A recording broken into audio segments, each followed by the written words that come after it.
بسم اللہ الرحمن الرحیم۔ شروع اللہ کے نام سے جو بڑا مہربان نہایت رحم والا ہے۔ لقد أنزلنا إليكم كتابا فيه ذكركم أفلا تعقلون۔ اب کسی طرح مدینے میں بلا لو ہم کو، اب کسی طرح مدینے میں بلا لو ہم کو،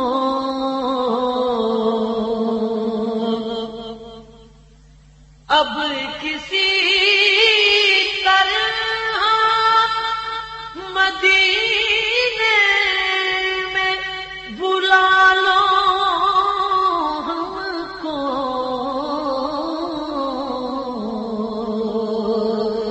ہجر کے گھور اندھیروں سے بچا لو ہم کو، ہجر کے گھور اندھیروں سے بچا لو ہم کو۔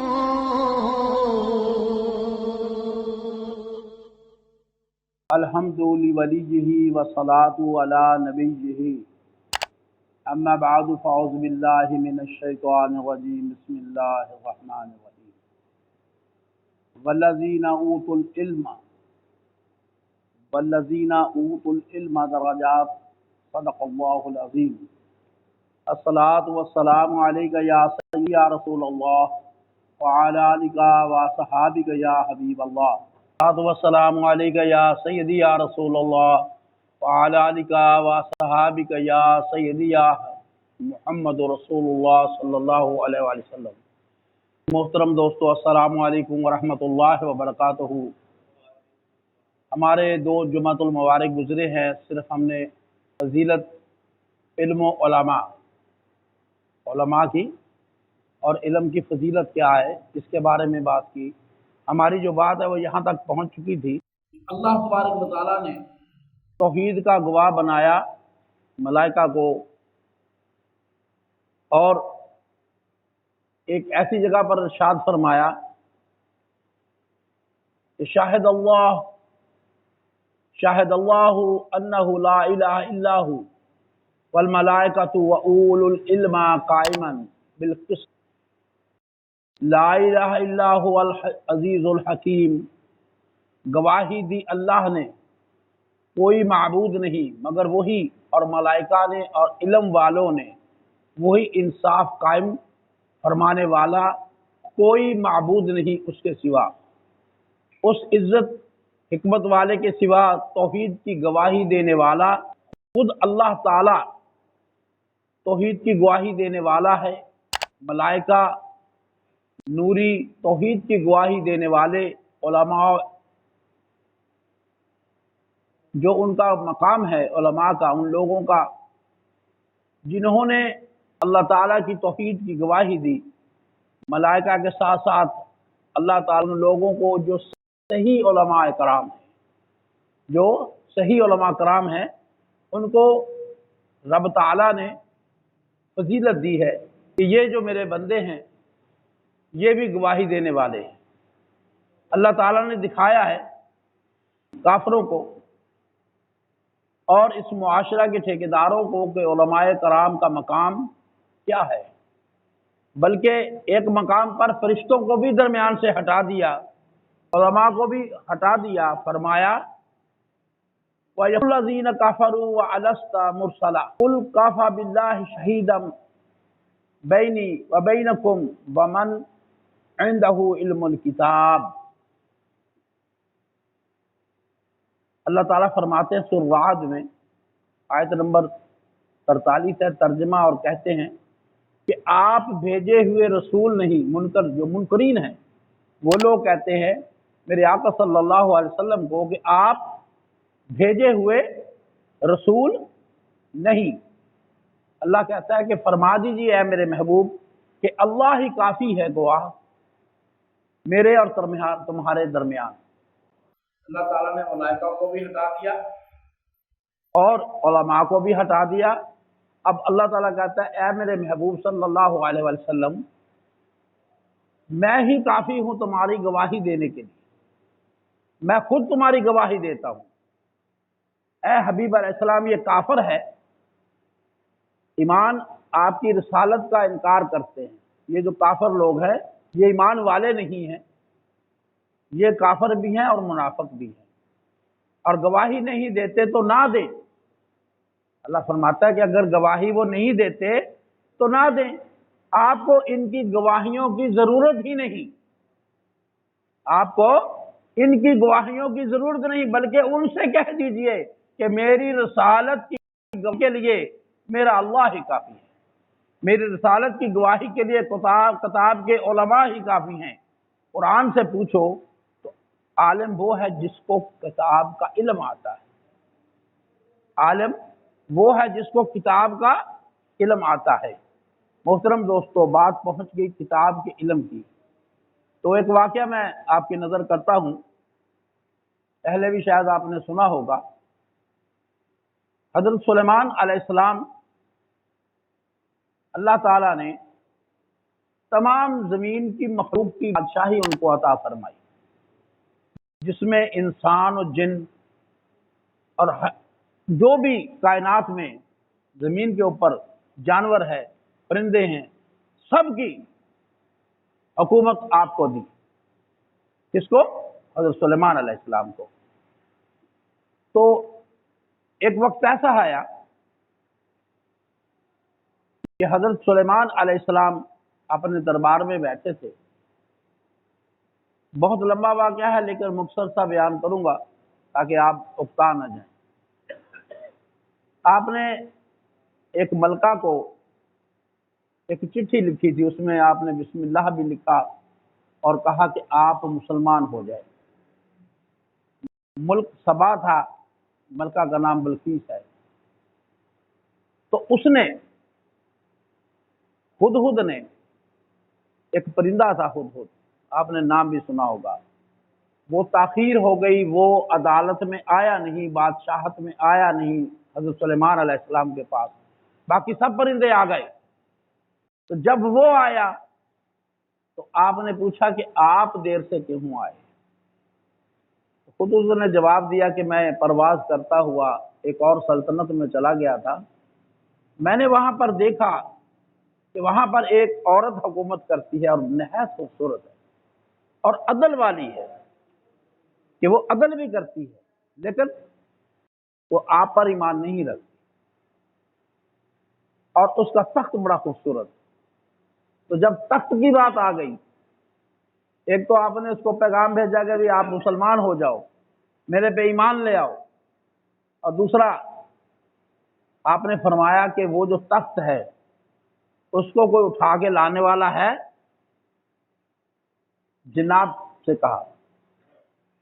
تو ایک جن جو تھا وہ کھڑا ہوا، اس نے کہا کہ میں الحمدللہ عفریت ہوں، زیادہ طاقت والا ہوں، عفریت کہتے ہیں زیادہ طاقت والے، اور میرے میں بڑی طاقت ہے اللہ نے دی ہوئی، اور میں ایماندار ہوں، میں وہ تخت لا سکتا ہوں۔ تو آپ نے ارشاد فرمایا کہ آپ کتنے وقت میں وہ تخت لائیں گے، کتنے ٹائم میں وہ تخت لائیں گے؟ اس جن نے عرض کی کہ اے میرے نبی، میرے پیغمبر، آپ کھڑے ہو کر بیٹھ جائیں، میں تخت لے آؤں گا۔ اور تخت اتنی دور ہے جیسے یہاں سے کراچی 2 بار چلے جائیں، 1400-1500 کلو میٹر یا 1500 میل، وہ تو بڑا ٹائم لگتا۔ انہوں نے کہا کہ اس سے بھی جلدی کوئی لا سکتا ہے؟ میں اس سے جلدی نہیں لا سکتا، میرے میں طاقت نہیں ہے، جو طاقت تھی میں نے بیان کر دی۔ تو آپ کے ایک وزیر تھے، آصف بن برقیہ ان کا نام ہے، بزرگ تھے۔ اب یہ اللہ تبارک و تعالیٰ اس آیت کے اندر، اس واقعے کے اندر 3 باتیں بتلا رہا ہے۔ کسے بتلا رہا ہے؟ ہم لوگوں کو، جو آنے والی دنیا ہے۔ ایک تو ولی کی شان بیان کر رہا ہے، دوسرا وہ دکھا رہا ہے کہ میں جس سے چاہوں کام لے سکوں، میں جس سے چاہوں کام لے سکوں۔ پیغمبر سے کام نہیں لے رہے کیونکہ وہ تو آپ کے پیغمبر ہیں، ولی سے کام لے رہے۔ اور دوسرا اللہ نے دکھایا کہ میں نے جب انسان کو اشرف المخلوقات بنایا ہے تو وہاں پر ثابت بھی کر دیا کہ اشرف المخلوقات انسان ہی ہے۔ اگر جن تخت لے آتا ہے تو پھر اس کا مطلب یہ ہے کہ اشرف المخلوقات جن ہے، لیکن نہیں، کیونکہ اللہ پاک نے ارشاد فرما دیا پہلے کہ انسان اشرف المخلوقات ہے، تو رب تعالیٰ نے اس کی شان کو برقرار رکھا۔ کیسے؟ دوبارہ پھر عرض کرتا ہوں کہ وہ جو جن تھا اس نے انکار کر دیا، انہوں نے کہا میرے پیغمبر میں اس تخت کو نہیں لا سکتا، اتنی جلدی نہیں لا سکتا، میرے میں پاور ہی نہیں ہے، میرے میں استطاعت نہیں ہے۔ ٹھیک ہے، تو وہ جو بزرگ تھے انہوں نے کہا حضور آپ میرے پیغمبر ہیں، اگر آپ مجھے اجازت دے دیں۔ کیا بات ہے، ہیں؟ کیا کہا؟ آپ اگر مجھے اجازت دے دیں تو میں وہ تخت لے آؤں۔ آپ نے ارشاد فرمایا کہ اے بندے تو تخت کتنی دیر میں لائے گا؟ تو یہ تو کہہ رہا ہے کہ آپ بیٹھ کے اٹھ کر کھڑے ہو جائے اور بیٹھ جائے تو میں لے آؤں گا۔ انہوں نے عرض کی اے میرے پیغمبر آپ اپنی آنکھ کو ایسے کر کے دوبارہ نہیں کھولیں گے، میں لے آؤں۔ تو یہ پلک جو ہے ایسے لگے گی اور فوراً تخت آ جائے گا۔ آپ نے کہا ٹھیک ہے لے آؤ۔ اب ایک لمحہ بھر میں وہ تخت آ گیا، اور تخت بہت لمبا چوڑا تھا، یہ نہیں کہ جیسے ہمارے بیڈ بنے ہوئے ہوتے ہیں چھوٹے سے، وہ بہت بڑا تخت تھا۔ تخت آ گیا۔ اب سوچنے کی بات یہ ہے میرے دوستو کہ وہ بندہ بھی وہی کھڑا ہے، بندہ وہی کھڑا ہے اور سفر بھی بہت زیادہ ہے، وہ لمحے کے اندر تخت کیسے آ گیا؟ کیوں بھائی؟ تخت لانے والی ذات اللہ ہی ہے، تخت لانے والی ذات اللہ ہی ہے۔ اللہ فرماتے ہیں کہ میرے بندو جب کوئی میرا بن جاتا ہے میں اس کا بن جاتا ہوں، اور جب میں اس کا بن جاتا ہوں، جب وہ کہتا ہے کہ یا اللہ یہ کام ہو جائے تو میں کہتا ہوں کن فیکون، ہو جا، تو وہ کام ہو جاتا ہے۔ کرنے والی ذات کون ہے؟ اللہ۔ اللہ تعالیٰ نے، میں نے آپ سے پہلے بھی عرض کی کہ اس لیے یہ واقعہ کہ اللہ تعالیٰ نے انسان کی جو فضیلت پہلے شان بیان کر دی کہ یہ اشرف المخلوقات ہے۔ اگر جن لے آتا تو وہ اشرف المخلوقات ہوتا، لہذا انسان، اور وہ بھی پیغمبر کے وقت کا ولی۔ جو پیغمبر ہوتا ہے وہ اللہ کی ذات کا مظہر ہوتا ہے۔ پیغمبر، یہ یاد رکھنا، پیغمبر میں صفت ہوتی ہے کہ وہ اللہ کی ذات کا مظہر ہوتا ہے، اور جو اس وقت کے پیغمبر کا ولی ہوتا ہے اس پیغمبر کی ذات کا مظہر ہوتا ہے۔ یہ اللہ تعالیٰ نے اس کو طاقت عطا فرمائی، اس کو شان دی اپنے بندے کو۔ تو آپ نے جب تخت آ گیا آپ نے پوچھا، ارشاد فرمایا کہ اے بندے یہ تخت تو کیسے لے آیا؟ تاکہ پیغمبر کی ذات تھی، ان کو تو پتہ تھا، بتانا کو مقصود تھا، دنیا والوں کو بتانا مقصود تھا سوال کر کے کہ آپ یہ تخت کیسے لے آئے؟ تو انہوں نے کہا کہ میرے پر اللہ کا فضل ہے، میرے پر اللہ کا فضل۔ انہوں نے یہ نہیں کہا کہ میرے میں طاقت ہے، نہ نہ نہ نہ، کیا فرمایا کہ میرے پر اللہ کا فضل ہے اور میں اس کتاب کا تھوڑا سا حافظ ہوں، پوری کتاب نہیں جانتا، میں پوری کتاب کا حافظ نہیں ہوں، تھوڑا سا حافظ ہوں۔ وہ اس پیغمبر کی قوم کے ولی تھے اللہ نے ولی سے کام لے لیا۔ بات سمجھانا مقصود تھی کہ جو شخص آج کے ولی پر بھی اعتقاد نہیں کرتے، اچھا پھر ولیوں کو بھی کیٹیگریز ہیں نا۔ ہمارے لوگ ٹھگ زیادہ ہیں، ٹھگ بہت زیادہ ہیں، انہوں نے لبادہ اڑا ہوا ہے، انہوں نے ایک لباس پہنا ہوا ہے ولیوں کا، ولی نہیں ہوتے وہ۔ جو ولی ہوتا ہے وہ دکھاوا نہیں کرتا، وہ اپنے آپ کو نمایاں نہیں کرتا۔ جو ولی نہیں ہیں وہ نمایاں بھی کرتے ہیں، لباس بھی پہنتے ہیں، جبے بھی پہنتے ہیں۔ قوم کا جو ولی تھا اللہ تعالیٰ نے اس کو دیکھو کیسے طاقت عطا فرمائی اور وہ تخت پل بھر میں لے آئے۔ تو میرے دوستو اس نے جو جواب دیا، انہوں نے کہا قال الذی عندہ علم من الکتاب انا آتی کا بھی قبل ان یرتد الیک طرفا۔ اے میرے پیغمبر، میرے پر اللہ کا فضل ہے، میں اس کتاب کو تھوڑا سا جانتا ہوں، حافظ ہوں۔ آپ اپنی پلک ایسے لگائیں گے واپس نہیں آئے گی تو میں تخت لے آؤں گا۔ تو وہ تخت لے آیا اللہ تعالیٰ کی مہربانی سے، اللہ کے فضل سے۔ ان کا نام تھا آصف بن برقیہ۔ تو میرے دوستو وہ تخت جب آ گیا، پھر جب دیکھا اس کو حضرت سلیمان علیہ السلام نے، تو ان کے سامنے وہ تخت بلقیس موجود تھا۔ میرے دوستو اللہ تعالیٰ نے اپنی اس آیت، جو آیت مبارکہ ہے، انسان کو سمجھانے کے لیے یہ تینوں باتوں کی طرف اشارہ کیا جو میں نے آپ کو بتائی۔ کیا بتایا؟ ولی طاقت رکھتا ہے اللہ کی طرف سے، وہ اللہ کا دوست ہوتا ہے، اور اللہ فرماتا ہے کہ جب کوئی میرا بن جاتا ہے میں اس کا بن جاتا ہوں، اور جب میں اس کا بن جاتا ہوں میں اس کی لاج رکھتا ہوں۔ جب وہ کہتا ہے تو میں کہتا ہوں کن فیکون، وہ کام ہو جاتا ہے، وہ دعا دیتا ہے۔ دوسرا، اللہ تعالیٰ نے انسان کی فضیلت جو ہے وہ برقرار رکھی، اس کی شان کو برقرار رکھا کہ میں نے اپنی کتاب میں انسان کو اشرف المخلوقات بنایا ہے، لہذا قرآن کو برقرار رکھا۔ جن سے کام نہیں لیا، رب چاہتا تو جن سے بھی کام لے سکتا، لیکن اللہ تبارک و تعالیٰ نے انسان سے کام لیا۔ تو میرے دوستو اللہ تبارک و تعالیٰ جسے چاہے طاقت عطا فرمائے، جسے چاہے عزت دے، جسے چاہے ذلت دے۔ تو علماء و عاملین کی نشانی ہے کہ وہ عاجزی سے وہاں کرتے ہیں کہ میں نے تو یار کچھ نہیں کیا، میں نے یار کچھ نہیں کیا، بلکہ یہ میرے رب کا فضل ہے۔ ایک بزرگ فرماتے ہیں،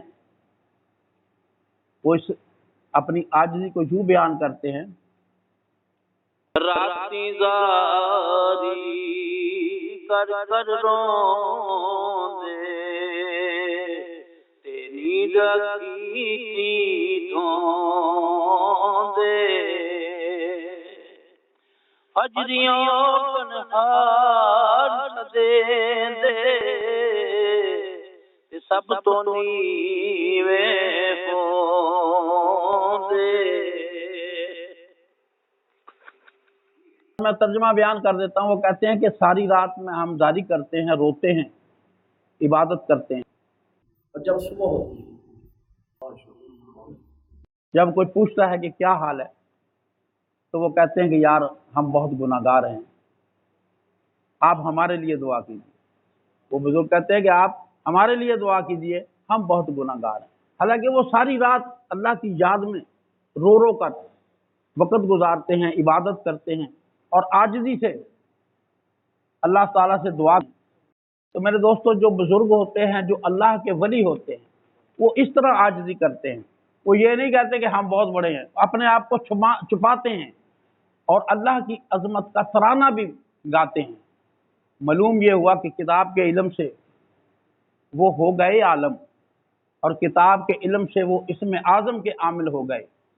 حضرت شیخ سعدی رحمۃ اللہ علیہ فرماتے ہیں کہ چون شمع از پہ علم باجد گدا کہ بے علم نہ تواں خدا را شناخت۔ آپ نے فرمایا کہ شمع کی طرح علم حاصل کرنے کے لیے پگھل جانا چاہیے، کیونکہ جو بے علم ہے وہ خدا کو پہچان نہیں سکتا۔ جس نے علم کے تابع کیا اپنے آپ کو اور عالم اور عامل بن گیا، اور جو عالم اور عامل بن گیا وہی اللہ کا ولی ہے، وہی اللہ تعالیٰ کا ولی ہے۔ خالی کتاب کو جاننا یا حافظ بن جانا اس سے ولی نہیں بن سکتا۔ ولی بننے کے لیے تو کسوٹی پر اللہ پرکھتا ہے، اللہ تعالیٰ اس کے بڑے امتحان لیتا ہے، تب کہیں جا کر وہ ولی بنتا ہے۔ اور اللہ تبارک و تعالیٰ جس کو چاہے عظمت عطا فرما دے۔ تو معلوم یہ ہوا کہ جو عالم دین اپنے علم پر عمل کرے گا وہ دراصل ولی ہوگا۔ کوئی ولی ایسا نہیں ہوتا جو عالم نہ ہو، اگر بظاہر وہ کسی استاد یا شیخ سے مستفید نہ ہو، وہ ہو، اگر ایسا ہے تو اللہ تعالیٰ اسے علم لدنی سے سرفراز فرما دیتا ہے۔ اللہ تبارک و تعالیٰ اپنی طرف سے عنایات اس کے اوپر کر دیتا ہے۔ فرماتا ہے اللہ تبارک و تعالیٰ کہتے ہیں ایک ولی کے متعلق، وَعِلْمًا وَعَلَّمْنَا وَعَلَّمْنَهُ مِن لَّدُنَّا علما، اور سکھایا ہم نے۔ حضرت خضر علیہ السلام کی بات ہو رہی ہے، اپنے پاس سے علم۔ اللہ کہتا ہے کہ ہم نے اپنے پاس سے اس کو علم سکھایا۔ اب ذرا غور کیجئے اسی آیت پر کہ اللہ تعالیٰ نے اپنے اس بندے پر لدنی کے دروازے کھول دیے، علم لدنی کے دروازے کھول دیے۔ حکم دیتے ہیں کہ موسیٰ علیہ السلام، اے میرے پیغمبر جاؤ اس بندے سے ملو، سیدنا خضر علیہ السلام سے ملو۔ آپ موسیٰ علیہ السلام حضرت سیدنا خضر علیہ السلام کے پاس جاتے ہیں، آپ کے ساتھ ایک اور شخص بھی ہوتا ہے جو آپ کا تابعدار ہوتا ہے، آپ کا وہ غلام بھی ہوتا ہے، اور وہ بھی علم جانتا ہے۔ وہاں جب تلاش کرتے ہیں موسیٰ علیہ السلام کو، تو موسیٰ علیہ السلام تلاش کرتے ہیں حضرت خضر علیہ السلام کو، تو جب وہ وہاں سے روانہ ہوتے ہیں اپنے اس غلام سے کہتے ہیں کہ ایک مچھلی جو ہے وہ اس کو تیار کر لو، بھون لو کھانے کے لیے، اس کو رکھ لو۔ چلتے ہیں چلتے چلتے ایک جگہ پر پڑاؤ ڈالتے ہیں، وضو کرتے ہیں، نماز پڑھتے ہیں، پھر روانہ ہو جاتے ہیں۔ اب خضر علیہ السلام سے ملنا ہے تو کہتے ہیں کہ یار وہ بھوک لگ گئی ہے، مچھلی کہاں ہے؟ وہ کہتے ہیں مجھے یاد نہیں رہا، جب وہ نماز پڑھی تھی تو وہ مچھلی دیگچی سے نکل کر زندہ ہو کر دریا میں چلے گئی تھی۔ آپ نے کہا واپس چلو، جہاں وہ مچھلی تھی وہیں پر خضر علیہ السلام موجود ہے۔ جب واپس آتے ہیں آپ سے ملاقات ہو جاتی ہے، حضرت خضر علیہ السلام سے ملاقات ہو جاتی ہے۔ وہ کہتے ہیں کہ اللہ نے مجھے بھیجا ہے آپ کے پاس کہ میں آپ کے ساتھ سفر کروں اور علم حاصل کروں۔ پیغمبر کی ذات ہے، ادھر ایک عام آدمی ہے، اس کو اللہ نے علم سکھایا۔ آپ نے فرمایا کہ آپ میرے ساتھ سفر نہیں کر سکتے، اگر میرے ساتھ سفر کرنا ہے تو میری شرائط ہیں۔ انہوں نے کہا کیا شرائط ہے؟ نے کہا جو بھی میں کام کروں اس کے متعلق پوچھنا نہیں ہے، اگر آپ پوچھیں گے پھر میں آپ کو اپنے سفر میں شامل نہیں رکھوں گا۔ تو میرے دوستو، بات بتانا مقصود یہ ہے کہ اللہ تبارک و تعالیٰ جس کو چاہے علم عطا فرما دے، جس کو چاہے۔ اب دیکھو ایک طرف پیغمبر کی ذات ہے، اور لیکن علم حاصل کرنے کے لیے اللہ نے بھیج دیا خضر علیہ السلام کے پاس، جو کہ ایک عام آدمی ہے، اللہ کا ولی ہے۔ جب سفر شروع ہو گیا، انہوں نے ایک بستی دیکھی، وہاں ایک دیوار تھی گری ہوئی، وہ بنانی شروع کر دی۔ بستی والوں نے کوئی اچھا سلوک بھی نہیں کیا۔ انہوں نے بڑے عجیب انداز میں پوچھا کہ اے خضر علیہ السلام، اے میرے استاد محترم، یہ جو بستی ہے انہوں نے اچھا ہمارے ساتھ سلوک نہیں کیا، آپ نے یہ دیوار کیوں بنائی ہے؟ انہوں نے کہا یار یہ باتیں آپ مت پوچھو، پھر میں آپ کو سفر میں شامل نہیں کروں گا۔ پھر گئے اگلی بستی میں، ایک بچہ تھا، اس کو قتل کر دیا۔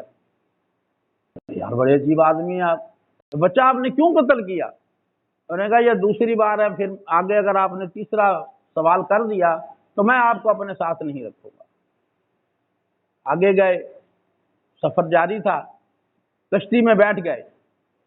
کشتی بھی بالکل نئی تھی اور غریب آدمی کی کشتی تھی۔ انہوں نے ایسا سے سوراخ کر دیا اس میں، بڑے پریشان ہوئے۔ انہوں نے کہا یار یہ آپ نے کیا کر دیا؟ اتر گئے۔ انہوں نے کہا بھائی میں پوچھنا چاہتا ہوں کہ آپ نے یہ کیوں کیا؟ انہوں نے کہا میں نے آپ کو سفر میں شامل نہیں رکھنا، بتا میں دوں گا۔ آپ نے فرمایا کہ پہلا واقعہ جو ہوا، جو وہ دیوار گرا کے ہم نے دوبارہ بنائی، وہ 2 بچے یتیم ہیں، اس کا والد فوت ہو چکا ہے، اس کے نیچے خزانہ دفن ہے۔ اگر کوئی اور بنائے گا وہ خزانہ ان کے ہاتھ میں آ جائے گا۔ ہم نے وہ خزانہ وہیں قائم رہنے دیا۔ جب وہ بڑے ہو جائیں گے تو وہ خزانہ انہی کو ہی ملے گا۔ یہ میرے اللہ کی طرف سے مجھے حکم آیا تھا تو میں نے وہ کام کیا۔ کس کی طرف سے؟ اللہ کی طرف سے۔ میں نے اپنا کوئی اس میں کام نہیں کیا۔ اور دوسرا جو آپ نے سوال کیا کہ وہ لڑکا قتل کیوں کیا، اس کے والدین نہایت شریف آدمی ہیں اور اللہ کے نیک بندے ہیں۔ اس نے بڑا ہو کر کافر بننا ہے۔ رب کو منظور نہیں ہے کہ میں ان اپنے 2 بندوں کی عزت کو خاک میں ملنے دوں، لہذا اللہ کا حکم تھا، میں نے اس کو قتل کر دیا۔ یہ جو کشتی میں نے سوراخ کیا، وہ ایک غریب آدمی تھا، اس کا اسی سے گزارا چلتا ہے۔ آگے بادشاہ کے بندے کھڑے ہیں، وہ اچھی کشتی اپنے قبضے میں لے رہے ہیں۔ جب وہ سوراخ دیکھیں گے وہ کشتی کو نہیں لے کے جائیں گے، سوراخ چھوٹا سا ہے، یہ بند ہو جائے گا۔ لہذا انہوں نے کہا کہ اب آپ میرے ساتھ سفر نہیں کر سکتے، میں آپ کو وہ علم نہیں سکھا سکتا جو آپ سیکھنے آئے ہیں۔ تو میرے دوستو، بات بتانا مقصود تھی کہ اللہ کے جو نیک بندے ہوتے ہیں، اللہ تبارک و تعالیٰ آپ کو اور ہمیں نیک عمل کرنے کی توفیق عطا فرمائے۔ وما علینا الا البلاغ۔